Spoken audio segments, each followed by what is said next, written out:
嘿，大家伙早喽！5月27号星期一，新的一周，让我在一个没有拍摄过的公园里，这个叫做任公园，大阪这边挺大一个公园。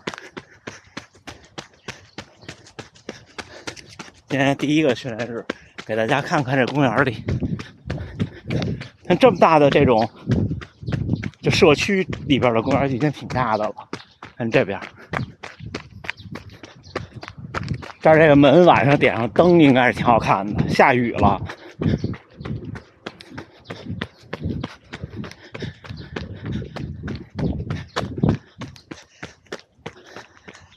昨天是回来以后第一天，睡得还行，一觉睡到了，我还起晚了，睡到了5点一刻。前几天太煎熬了，前几天都有点不行了。每天凌晨1点醒了就再也睡不着了，然后早上起来出来跑步的时候，已经就是那种熬夜那种困。终于差不多了，这都几天了？我是22号晚上回来的，今天都27号。这一片外国人特别多，就是住在日本的西方人，所以一会儿给大家去看看公园里那些雕像，也特有意思。我不知道这个公园的历史是不是以前西方人在这儿建的。在这儿跑一圈还去大阪城。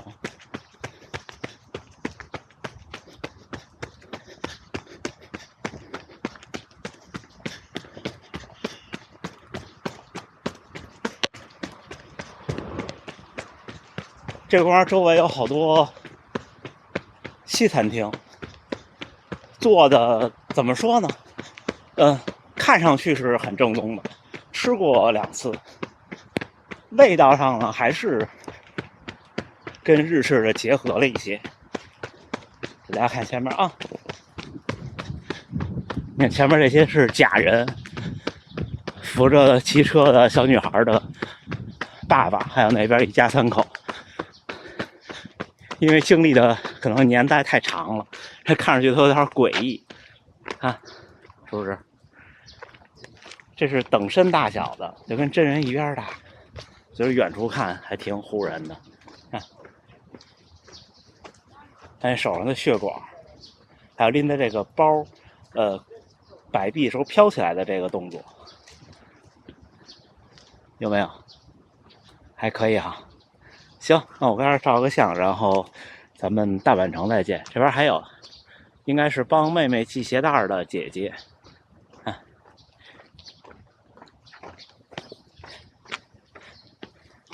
看这个鞋带的细节。这个花坛叫做恩爱寄赠创业100周年纪念。山文商事株式会社平成2年5月吉日，平成2年5月赠予的这个公园，那没多少年。今天咱们聊点什么呢？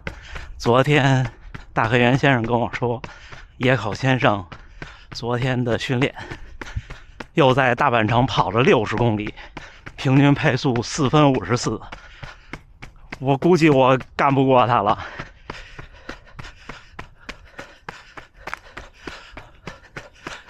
太厉害太厉害，因为大阪城就这么点地儿，你看我这个绕最大的圈，一圈也就是4公里，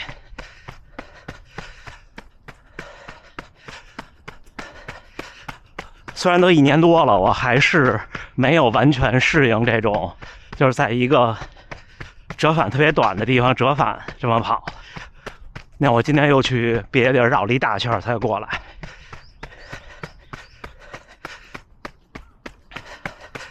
6月30号就是比赛日，我不知道我能跑多少。如果能跑到5分的配速，就是8个半小时。但是其实挺难的，到最后不一定能维持得住。关键我这是第一次，不光是第一次100公里，我这是第一次突破马拉松。以前像50、70我都没跑过。野狗先生真的厉害，野狗先生是那种，虽然我不太了解他，因为私下没有接触，但是我觉得有毅力，有执行力，所以这种性格的人，就各方面都不会太差。我记得 Alpha Fly 3刚上市的时候，也有先生四处去想办法买，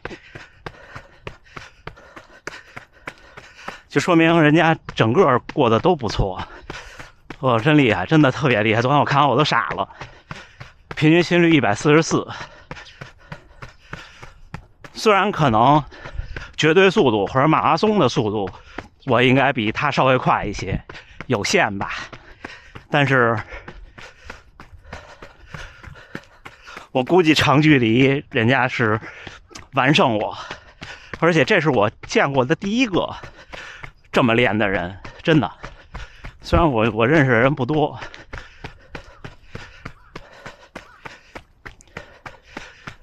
因为他这毕竟不是马拉松啊。你说备战一场马拉松，赛前1个月、2个月的时候跑2次、3次30公里，是比赛距离的3/4，也挺多的，也挺有用。但是这是100公里啊！我现在看我跑这个半马或者跑16、17公里，感觉跟100公里比差太远了，就不知道后边会发生什么。这就是我总说的，为什么跟大家说增加单次跑步的距离呢？就是您总跑量如果不变，增加单次的距离会更有效。它就是这意思，就是比方说你跑半马，如果你每次的训练都是15公里，那到第16公里对你来说才是新的，是未知的。那无非也就是6公里就撑过去了。您要是跑半马，每次训练只跑8公里，那您到了10公里就都是未知的了。全马也一样，你看我训练最多的距离是21公里，也就是说到了后半程，对我来说就是唯一的经验就是各种比赛，还有我的30公里的训练了。我最长的训练也就是32公里，如果不算那次去京都的话。那过了30公里，我就为什么说到30公里我得给自己打打气呢？就是这个原因，心里就没底了。大河原先生说100公里的比赛是从80公里开始的，跟我说前面慢一点，后边不走就行了。但是问题是，咱们就算上马拉松，从40公里开始，对我来说就基本就是未知的了。我不知道我跑过50公里那个休息站的时候是什么样，所以我们总说，马拉松项目我们和日本有差距。我觉得可能也是人们的性格问题吧。像野口先生这种，他100%就是出于喜欢去练，什么都不图。他不光这事儿不挣钱，还花钱，还不像我。说实话，我这频道有点收入。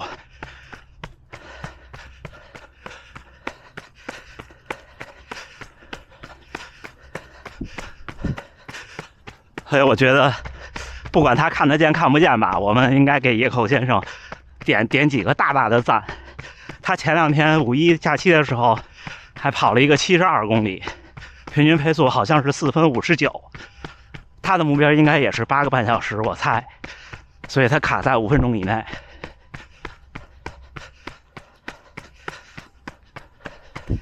不过在大阪城绕圈跑的好处是比较容易补给，他这儿有，如果你就只有一个人的话，他这儿也有 coin locker， 或者是他这儿也有那种饮用水的水龙头。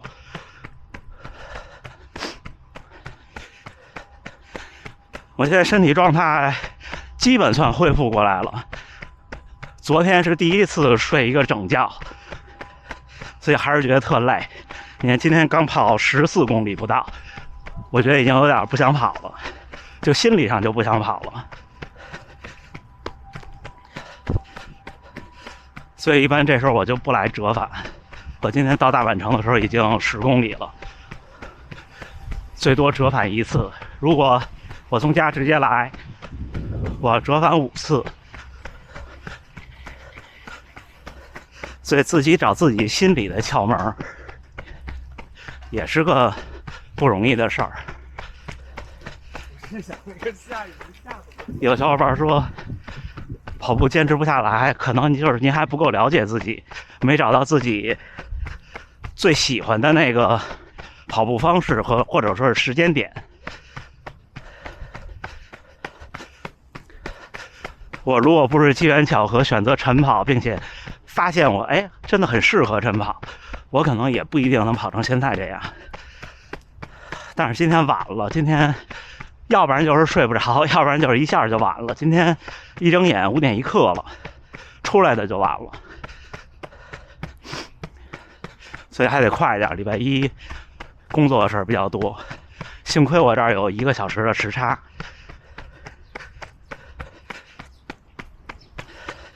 要不然国内小伙伴们都开工了，我这还没回去呢。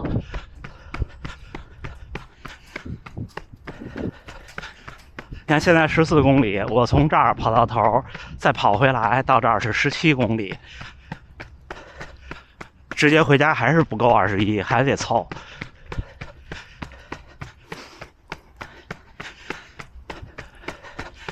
至于这1个来月的计划，因为我目前为止秋天没有确定的比赛，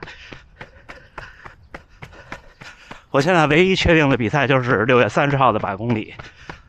我是打算6月30号完成以后就好好先休息一下，所以这个夏训就不会为了秋季的比赛做那种完整的计划了。其实本来我也没什么计划，然后秋季如果神户能够中签儿，那也是年底了，所以还来得及。如果神户能中签的话，神户就是下一场目标赛事。如果不能中签，就是明年春天的比赛是目标赛事，比方说大阪。因为明年就如果我还在的话，那100%是可以拿到名额的大阪马拉松。您是讲中文吗？哦嗨，穿的不一样了，所以就没认出来。想发消息给你的啊，然后怕打扰你训练。没有，我这开着相机的，你2位介意吗？不介意。哦，我都没认出来，因为上次还是冬天，2位生病了，对，又来玩了。对，行，那我关机啊，小伙伴们，训练后见。5月27号星期一清晨7点53训练结束。今天晚了，今天起晚了，这一天终于后半夜睡着了半宿觉。平均配速4分58，还是一个半程马拉松。最快1公里4分05，平均心率134。那边车声太大，咱们拿着走着聊。今天碰到那2位，之前碰到过一次，就是没有拍过，因为当时已经停机了，好像。之前上一次是发了评论说来玩想偶遇，但是特别不巧的是，那时候好像正好是换季，来了以后2位就生病了，遇到我的时候也是严重的感冒中。然后这次看精神状态就好多了，但是因为上次可能生病裹得太严实了，这我都没认出来。然后我们在这稍微的躲一会儿雨，要不然这个水打到麦克风上声音又不好。其实我是一个就我觉得我自己还是挺努力的，有时候对自己挺满意的那种性格。但是呢，认识大黑猿先生，认识跑团这些小伙伴，再认识野口先生，我觉得除了目的就是健康跑的以外，其他那些小伙伴都特别努力。就是我觉得可能一个人有努力就会带动周围的人吧，就这么一个集体，真的特别好。我野口先生太厉害，后来又碰到他，我还跟他打招呼，竖大拇指。所以我要努力一下。本来之前不是说回来跑长距离嘛，但是这时差一直不行，我争取在下周吧，不对，这周努力一下，看看能不能缓过来。这雨巨大，大家看，不知道这个相机能不能拍出来，突然就下大了。那行，最后还是祝大家能努力生活，健康平安。我赶紧冲回家了，咱们明天再见。